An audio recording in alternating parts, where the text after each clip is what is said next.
Welcome to our session on maximizing the academics or curriculum integration in career and technical education. I'm Travis Park. If you were expecting Donna Pearson, you're going to be sorely disappointed. No, I hope you're not disappointed. That was a bad way to start. I am not Donna. Donna apologizes for not being with us this afternoon, but we've worked on these curriculum integration studies for the last 5 years. Donna with the Math-in-CTE for about the last almost 10 years now. So we've got some exciting stuff to share with you this afternoon about the integration studies and the work that the center has done. The center's located where? University of Louisville, right there in the slide, okay? And it's part of the College of Education and Human Development at the University of Louisville. It is actually a consortium of partners that involve four-year universities, professional associations, and even some groups that work on kind of nonprofit groups outside of professional organizations. So you can see those there. SREB, the University of Louisville, the University of Minnesota, Cornell, Clemson, NRCCTE, the state directors, of course, ACTE, and then AED is an outfit out of Washington, D.C. that works with educational policy. Three foci for the center spell out the acronym EAT. We don't eat our students, but we hopefully help teachers prepare them so that they can have successful careers where they can eat. We want to improve engagement in career and technical education, engagement in their learning, transition that engagement into achievement. So if they're engaged, hopefully they learn better in career and technical education, in our case through the integration of academics of math, literacy, and science. And that leads to achievement, and then transition to further education outside of school, or further education within the school system, or transition to careers. So that's what we're after with our work at the center. Four main activities drive the center. One is research. All of the products, so to speak, and services delivered by the center through dissemination and technical assistance and professional development are all research-based. Research that's been conducted by this current center or previous centers. National research centers are what we disseminate out to the CTE field. There's the website. If you have additional information, it's a federally funded government program. So all of the reports, materials, and information like that are readily accessible to the website in downloadable PDFs or podcasts, or you can make requests for materials then too. So we've been working on 3 curriculum integration projects. The first was the Math-in-CTE project, a very large national project about the integration, of course, of math into career and technical education. We followed that up with our Literacy-in-CTE study, and then have just recently completed a science integration study. So we're going to kind of go over and review the findings and the key points out of those integration studies, just so that you're aware of what's available out there through the center. How many have participated in like Math-in-CTE? Good. Literacy-in-CTE. Science-in-CTE. Okay, there you go. So that you'll see some familiar information here. So the Math-in-CTE study just tested the possibility of improving math test scores, math learning, within the context of career and technical education courses, but doing so without the loss of career and tech ed learning. So the question that we asked was, does enhancing the CTE curriculum with math increase math skills? And can we infuse enough math to make it meaningful, to have a meaningful change in those math skills and performance among students? Again, without reducing technical learning of the CTE field. Here are the findings of the math study. We used 3 different tests of math knowledge and skills: the Terra Nova, the AccuPlacer, and then Work Keys. And these show the difference in scores between the control and the experimental classes. The experimental classes are there in blue and the control in yellow. And each of these, the differences in the test score were all statistically significant between the treatment and the control in favor of the treatment. So basically, at the end of the day, the treatment works, okay, which is good. We don't want to try to do anything that would slow students down or harm them. The Science-in-CTE study has just been completed in its a full semester testing phase. It used the 6-element pedagogic framework that if you've participated with the Math-in-CTE program, you're familiar with that framework, where you introduce the lesson, assess students' understanding, provide an embedded math example, and then authentic applications, and then go back to explicit math. So math embedded in CTE, some other CTE examples, and then a purely mathematical example. So we use that same framework for the Science-in-CTE study. When we did so in the pilot test, what we found is that these steps 3, 4, and 5 had to be tweaked just a bit from the math study, and we had to embed just a little bit more inquiry-based learning within those lessons for the students. So in all of the studies, one of the overarching findings we have and learnings from math integration, literacy integration, and science integration is that those domains of knowledge are different in how we learn those, and thus different in how we as teachers would teach those. And so we tried with literacy to use the math model, and it just didn't fit for literacy. Math is a little bit more finite in how it arises out of the CTE curriculum. Okay, so where do you teach math in CTE? You can probably pinpoint to specific lessons. Where do students use reading or writing to learn in CTE?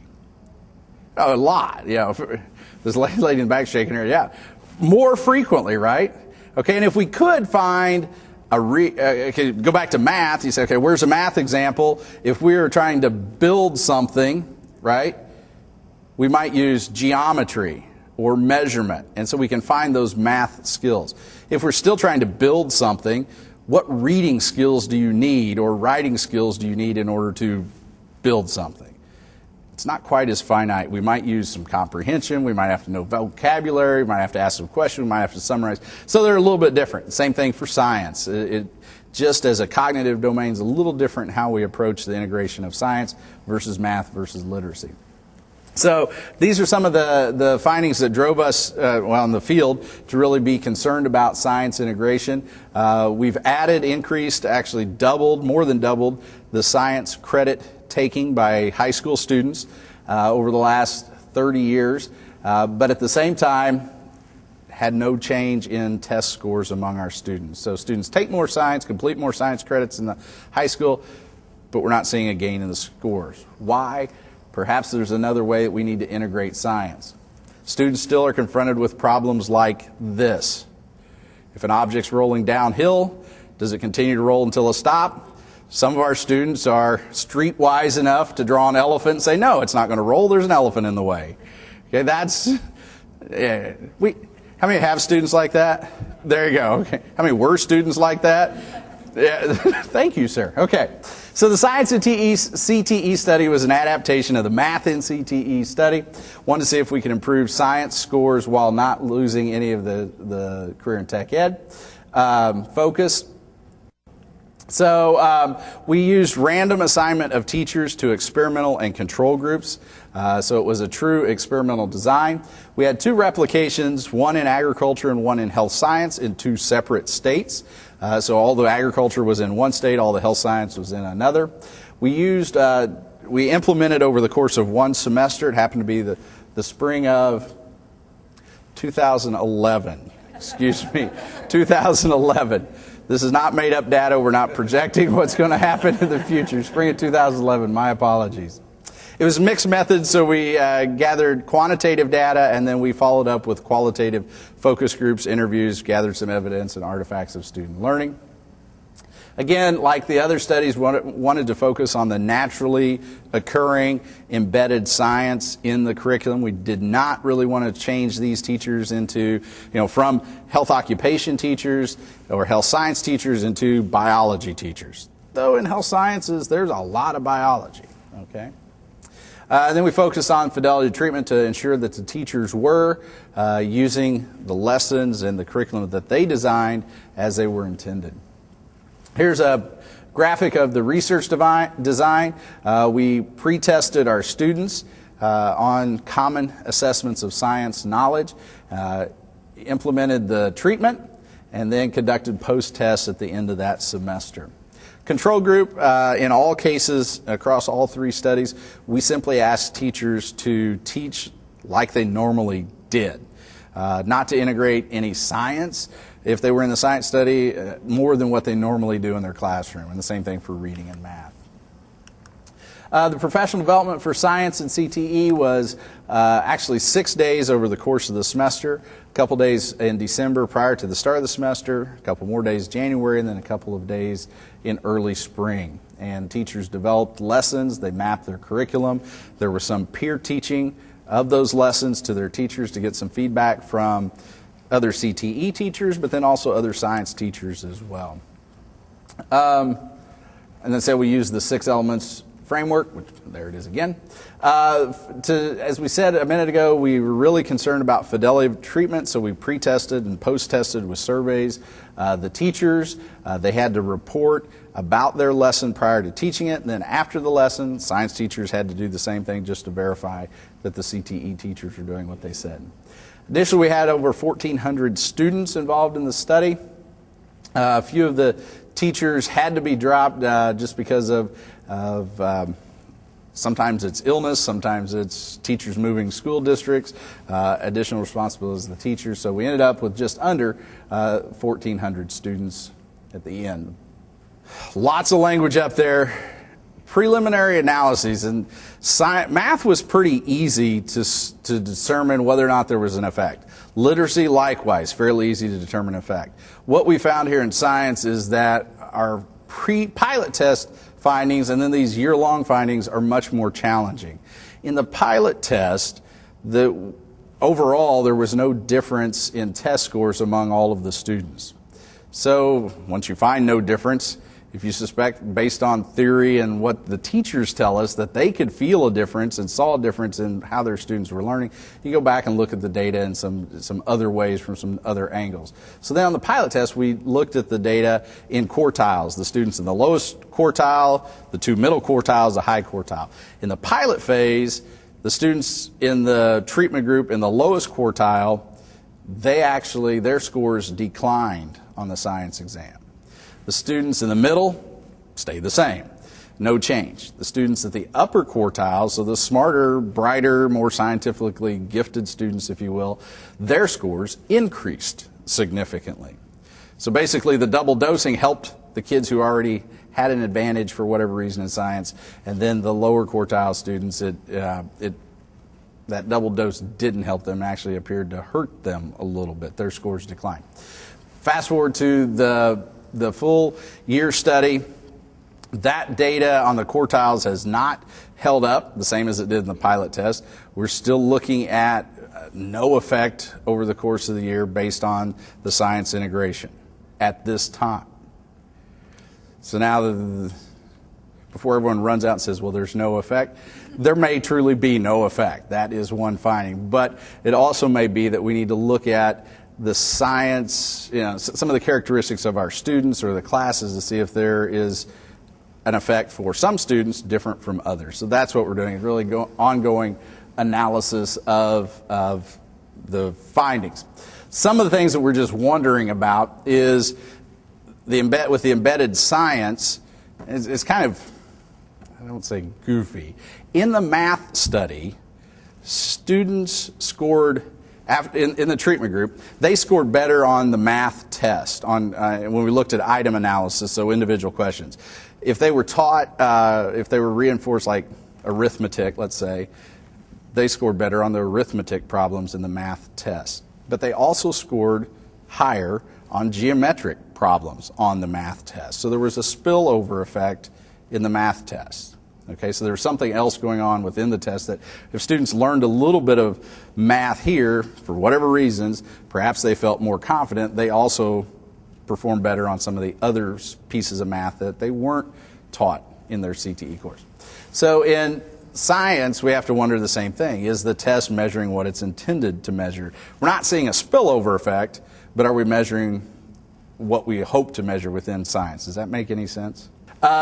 Teacher experiences, the teachers were randomly assigned, so there shouldn't be a treatment effect among teachers, except that we stop and we say, okay, if you're going to pick 2 areas in career and tech ed to integrate science, agriculture and health sciences would be 2 areas where there are quite a bit of science already embedded in those, and pretty evident in those CTE fields. They basically, in a lot of ways, operate as biology kinds of courses. Not to diminish any other CTE field, but that's one of the things to look at. Have we already kind of maximized the integration effect in those fields? And then also the fidelity piece, we're going back and looking at what did the teachers really implement what they said they did. And so we're reviewing the artifacts and the videotapes and that kind of thing. It is a bit counterintuitive. Math was successful. The literacy piece has been successful. Science seems like that could be our game, and we're seeing no effects. We just wonder what else is going on. The literacy in CTE. Basically the same purpose. Can we, with integrating literacy, move the needle on students' use of reading and writing, or their aptitude with reading and writing in the CTE courses? We worked with we started out with 116 teachers. A few of those teachers dropped out of the study for a variety of reasons, most of those dealing with just life kinds of things, but ended up with 96 teachers in 3 groups. Out of our pilot study, in the treatment group that showed the most promise, we replicated that in the full year study. So those 15 teachers out of the pilot test, we asked if they would like to continue with the full year treatment, and they did. They were randomly assigned, so these 15 returning teachers were randomly assigned at the pilot phase of our study, but continued with another dose of professional development in the summer, and then they were participating in our full year study. From a research standpoint, they are a different group of people. They've had extra practice with the strategies. They had extra professional development. They may have some characteristics we don't even know about that that make them different potentially than the other teachers in our full year intervention. Does that make sense? Okay. We conducted professional development for 2.5, almost 3 days in the summer, and then asked teachers to work all year long integrating reading and literacy strategies and pedagogic frameworks. We operated from September 17th was a Friday, September 17th, 2010, all the way through April 9th, 2009 to 2010. So pretty much a full year of integration for these teachers. We finished before the actual end of the school year, basically so that our test was earlier than any end of course exams for students. We're also operating in New York and South Carolina. Are any New Yorkers with us today? Hopefully on a good year, by mid-April it starts to warm up in upstate New York, and as it does, student motivation changes just a bit. So in the pilot test, we tested all the way up until June 1st, and we could see a trend line in the wrong direction the later the students were tested. So we wanted to get ahead. While the ground was still frozen, we wanted to get our students tested. We also conducted these weekly reports of teacher journaling of what they were doing in their classroom. They reported how many pages they asked their students to read, on which days of the week, how many minutes, which strategies they used, what content they taught, what successes they had with the integration of strategies, and then also what challenges or pushback or resistance from their students. Said we used in all 3 of these studies the gold standard for scientific research, and that's experimental design. So we randomly assign teachers. Someone kind of asked, I think, a little bit about differences in teachers. Random assignment should take care of teacher effect. If we randomly assign, if we have 3 teachers up here, or a group of teachers, by random chance, there should be a really outstanding teacher in group A, a really outstanding teacher in B, and a really outstanding teacher in C. If there's a weaker teacher in the group, there should be one of those in each group as well, okay, through random chance. So we didn't load the deck. This was not a NFL draft kind of a thing, okay, so random assignment. Pre-test, we used a demographic survey to gather some background information on the students. You'll see that in a moment. And then also on the pre and the post-test, we used the Gates-Mcginty reading test, which is a fairly common general test of vocabulary and reading comprehension with our students. We use a grade level 7 to 9. Through the scoring, we can extrapolate up through high school with a grade 7 to 9 test, but we operated on the knowledge that some of our CTE students may struggle a bit with reading, and we knew full well that this test had no impact on their placement in other CTE courses, their grades. So it was a test without real strong motivation for completion. So we didn't want to present a test that was too challenging for students where they would just, not complete the test. So we opted for grade 7 to 9, and even at that, there were not a large number of students who scored perfect scores on that test either. So we used alternate forms. It was the comparable test for the fall and the spring, but not the exact same test. Research design looks the same across all these groups. Pre-test, look at the difference. Hopefully through random assignment we have no difference in our pre-test.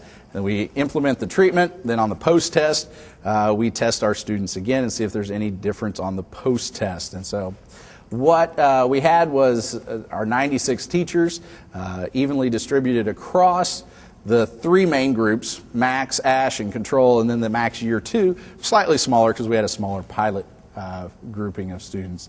And randomly, almost no teachers in the control group in South Carolina dropped out, and a few more in New York State dropped out of the control group just through life situations. Here's a look at our students. We asked some demographic information about the students. You can see that the students were fairly evenly split between the 2 states, although Max Year 2 involved teachers and thus their students, all from New York State because that's where we conducted the pilot test. A little over half of the students were female. 70% of the students were in the 11th and 12th grade. About 60% of the students were white. We asked about free and reduced lunch. 40% or so of the students participated in a free or reduced lunch program. We also asked about their mother and father's education level, the highest level of education. And so for 32 and 36% of our students, high school was the highest education level of the mothers and then of the fathers as well. Going to look at the 2 models of reading integration that we use. One is called the Max Teaching, Max Teaching. Max Teaching is a framework developed by a fellow named Mark Forget, a former teacher, school administrator, now does, I believe, some educational consulting work. It's advocated by the High Schools at Work group. They're one of our partners, so and it's a model that as you read through it, it makes sense. It follows a before, during, and after reading approach, which is fairly common for packages of reading strategies. MAX is an acronym for motivation, acquisition, and extension. So developing motivation and setting purposes for reading up front. Students acquire knowledge and some reading skill through the use of those comprehension strategies. And then extension, using cooperative learning, extending the knowledge beyond the classroom. SAM is an acronym for Skills Acquisition Model, and so by using the reading strategies, students, reading strategies basically model how proficient readers process information. So by using those models, we help through practice the students to acquire the skills of comprehension. And then it involves also lots of cooperative learning where students are being a little more social, which is nice for adolescents, and they can discuss their reading and writing. The other package of strategies was one that we call the ASH model, and named after the person who proposed this. Again, it follows basically a before, during, and after approach, but breaks the strategies down into some different groupings and asks teachers to assess their content and then match their content to the kind of reading or writing literacy need that the students need to have in order to learn that content. So you can see guided reading, direct instruction. There's some peer-led discussion of the text, specific strategies to help with vocabulary, which is helpful in career and technical education. Text production, so writing or making presentations, and then also a bit of inquiry learning for some of those longer reading or writing assignments. Here's a look at some of the strategies that, and I should have marked these by the group, but just an example of how some of the strategies span across before, during, and after the 3 micro periods of reading. How many of y'all recognize at least one strategy up there? Cool. How many are teachers in here today? Nice. How many of you use 1 or 2 of those on a regular basis? Good. How many are administrators in here today? How many want your teachers to use 1 or more of those outfits there? Very good. Okay. So now we get into the findings on the literacy side of things. This is a chart that shows the pre-test and the post-test scores. the vocabulary comprehension and total scores. We use, according to the test producers, an extended scale score.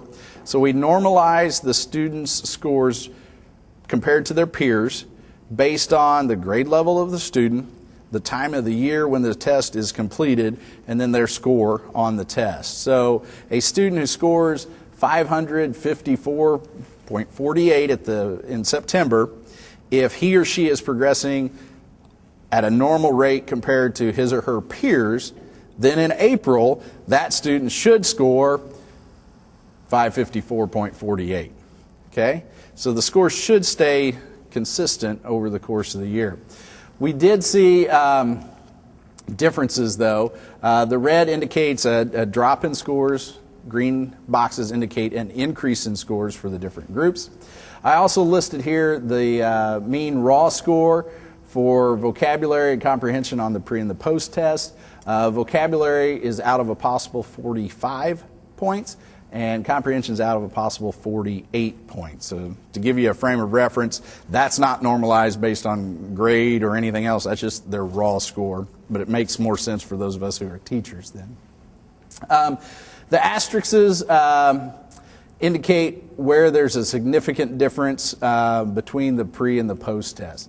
These scores are all, I mean, there is some difference there, but for the most part, no statistical difference among those pre-test scores. So when we have that, and then taking our analysis just a little bit further, we can control for those pre-test scores and look at the post-test scores. And so this chart represents that. The dark blue column is our control test or control group post-test scores, and then the next two columns, red and green, are the teachers in that first year treatment, the ones who participate just one dose of professional development.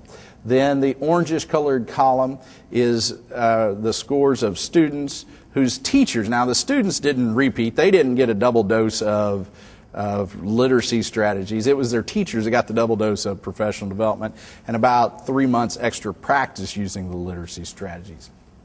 And the two treatments, ASH and MAX, there's no statistical difference between these two group scores really anywhere across the chart on vocabulary, comprehension, total. But each of these bigger gaps is a statistically significant difference. So overall, we saw about a 10-point increase in those first-year teachers over the control, and then almost 20, about 18-point increase for those teachers who had the additional professional development and additional practice time using the strategies.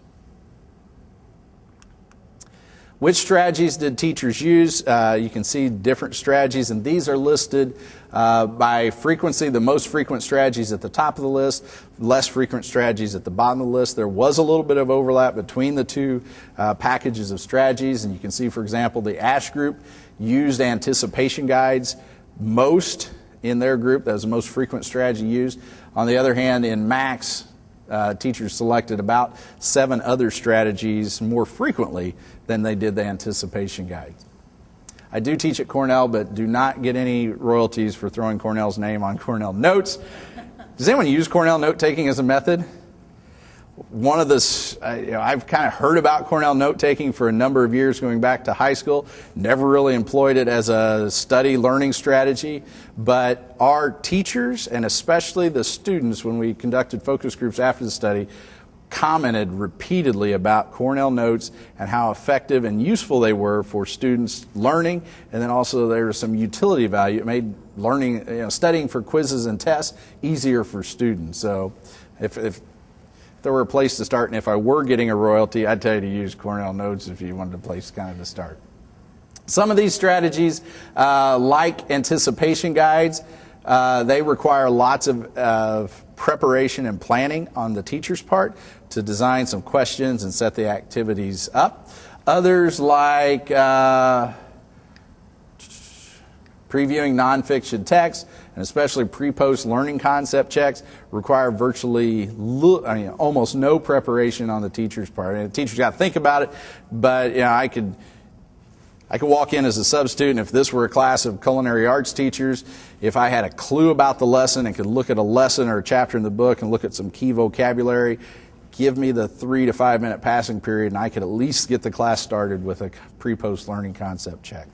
And use a strategy that is helpful for students learning. So, we asked teachers how they use strategies and why.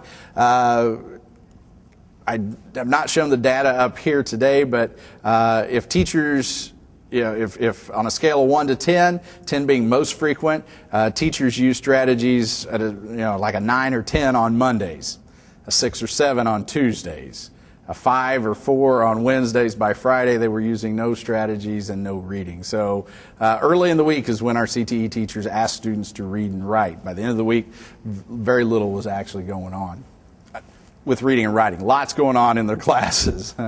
Okay, they asked students for feedback about which strategies worked the best, and so they really employed an adult learning approach. So they engaged students in their learning. They weren't just doing things to them anymore. They were asking how they liked it and how it helped them to learn a little bit, and students said they liked that. Teachers said they assigned just a bit more reading, but that their students engaged much more in the reading.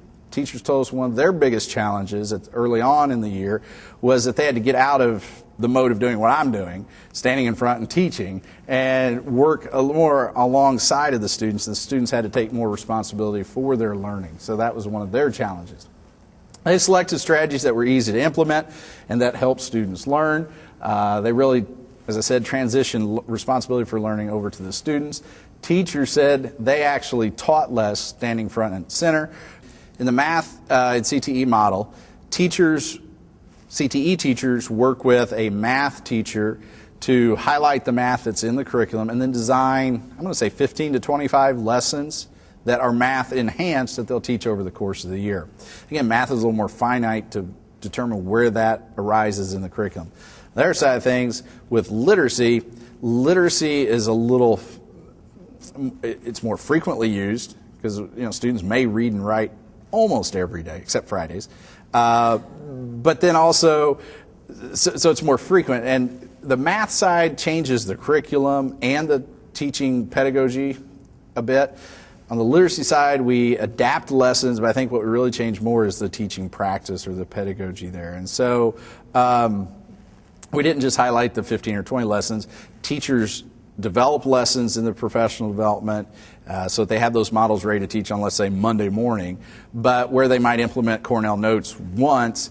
If it makes sense one time to use Cornell Notes as a study aid and a way to organize information, probably makes sense to use that model throughout your course. Or if you're going to help students learn vocabulary in one area and use vocabulary strategy, graphic organizer, concept of definition map, once students kind of understand how that is helpful for learning vocabulary, it's wise to use that the rest of the year. So slightly different approaches that way. At math, we really concentrate on a few fields at first. With literacy, we went into the approach and said, well, all CTE fields have an expectation of reading and writing, and so we were broadly across all CTE fields. In 96 teachers, we didn't have any one field large enough across the three groups to do any deep, and we didn't want to do that analysis, just in the interest of the center. We also used all models of CTE delivery, so comprehensive high schools, tech centers, and anything in between those. Yeah. She asked about the literacy ELA teachers. We didn't in the study, and here's why. English language arts teachers. Are there English language arts teachers in here? Okay, good. I'm not going to say that. Okay. What's your professional preparation is in what? English. Yeah? Literature. How much in reading skill development or writing skill development? You have to go extra for that. That's extra. It's not part of the main training. Right. That's what the folks. Okay, I just want to make sure I'm accurate. At Career Clusters last June in Atlanta, a person speaking on behalf of the National Council of Teachers of English stood on stage and said, for the last 40 years, the preparation of English teachers has been about preparation in literature and genres of writing and reading, not about helping students read. And he says, talking to a CTE audience, if your CTE teachers went through formal teacher preparation, the content area reading courses expectations they have is the same as what our English teachers have. So that's why we didn't use English teachers. Their preparation was probably about on par with our CTE teachers with regard to this one area. We could have used literacy coaches because they have that additional training. That, when we looked across the board at our schools, some schools had literacy coaches, others didn't, so we couldn't employ an experimental design to use those folks. Since then, as we go back into professional development, we've worked in a couple of sites where they've asked us to have English teachers alongside.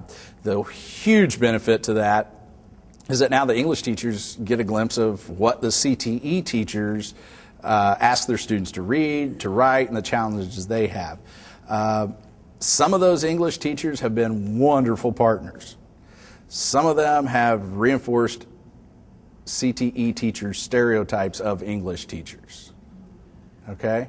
And what we did is in our professional development, the first day we get everyone together, and then at lunchtime, we all eat, and then after lunch, we pull the English teachers out separate from the CTE teachers and just revisit our roles and responsibilities. Say, what are we here for, and how can English teachers help complement what the CTE teachers are doing, and then what possibly could they learn from the CTE teachers to make perhaps some of the literature, reading, writing more relevant to some of their students in their classes. So what makes integration work? Some common findings across the studies. We have the 5 core principles that we talk about, and that first arose in the math study that really been reinforced in the literacy study, and then also in we're finding in the science study. And we want to begin with the CTE curriculum and not the academics. So all of the mapping starts with the CTE content and what teachers teach, and then we look at how the math is evident, or the literacy, what literacy we need to solve those problems in the content. But start with CTE. We approach academics as essential workplace skills. We interviewed 147 students throughout our literacy study. Not one single student ever said that reading was unimportant. They all know it's important. Students know they ought to do it. It's essential for their future. They all know that. They know that they're entering a highly technical, information-driven world, but yet it's tough, and they need a little help. We maximize the academics in CTE, so highlight the math, the science, the literacy, the vocabulary applications that are there. Support teachers as teachers of academics in CTE, not as academic teachers. We don't want to. The world has enough math teachers, English teachers, still a shortage of science teachers, but we're working on that one. So we're still true to the CTE teachers. And then we want to foster and support a community of practice. Your question, ma'am, is right on target. I think the more I look at what we've done with our professional development, it starts the ball rolling. But our astute teachers that pick up and see some student success, they realize that in their CTE field, the reading is more complex, or the writing or reading needs to be taken this direction a little more, and so there's still more work to be done. But that community of practice, as they work together with other English teachers, math teachers, and other CTE teachers, that's where that help is going to come from. Integration occurs on 3 levels, and in all of the professional development that we do with math, science, and we don't yet in science because the results are not proven. Math and literacy, it's a team effort. We work with state level or district level folks, the teachers themselves. We change the curriculum, so it's the system, curricular, and instructional level to make everything work. And where we're working now, one of the CTE administrators has made special investment into the process, the system, whereby if an English teacher and a CTE teacher aren't able in prep periods or before school, after school, get together and review lessons. We've got a CTE director who says, I'll hire a half-a-day sub to allow those 2 teachers time to get together. And it takes that investment. With the professional development that we deliver, it's 10 days. I don't think I have it up there. 10 days, 5 in the summer, 2 in the fall, 2 in the spring, and 2 in the winter, and 1 in the spring. That 5 days of professional development, if I were delivering a course with that number of contact hours at the university, that would be a 6 credit hour course.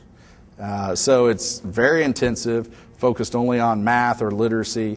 And so it is a significant commitment. And in order to make it work, it takes some administrative support to just grease the skids so that everything runs smoothly. It's a process and a pedagogy. It's not a box curriculum. It's not sort of the old model where we're going to drop something on teacher's desk and they can go pull it off the shelf and use it. If you talk to our teachers, some of them are here today, that it's work. We work the teachers hard. They develop and modify lessons on their own. They can share those lessons, and because they've worked together, they can pick up some efficiency that way. But it's not a box. It's a process. Built on communities of practice, there's ongoing support.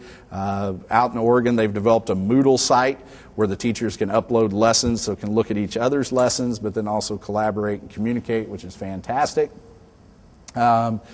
And requires teams of teachers working together. It's tough on the Wednesday of that first professional development when we ask the teachers to stand up in front of their peers and teach, demonstrate what they're going to teach to their students. And for many of us, we get in our classroom, and that's a pretty safe zone because we're in control of that kingdom right there. But you get in front of your peers and get some feedback. It takes some emotional guts to do that. But we have good support from each other, and so it's a team effort. Here's where we've been working with math and literacy. The yellow states are where we're working both math and literacy. Currently, the darker green states are math states. The purple states, or not purple, blue states were some of the original test states. And then the lighter color green are where we've had old implementation of math and also, I think, renewal implementations of Math-in-CTE. So not every state's represented. Yours may be, but then again, it perhaps may not. There's our professional development. We work with about 40 teachers over 10 days. It's roughly 60 contact hours, so quite a significant investment that way. We can work with a variety of CTE teachers in the math side because it is a little more curriculum driven. We try to cluster groups of CTE content teachers. On the literacy side, we can be a little more flexible, but it's still beneficial if we have a critical mass of culinary arts teachers or health occupation, health science teachers, so they can share with one another and build that community of practice faster.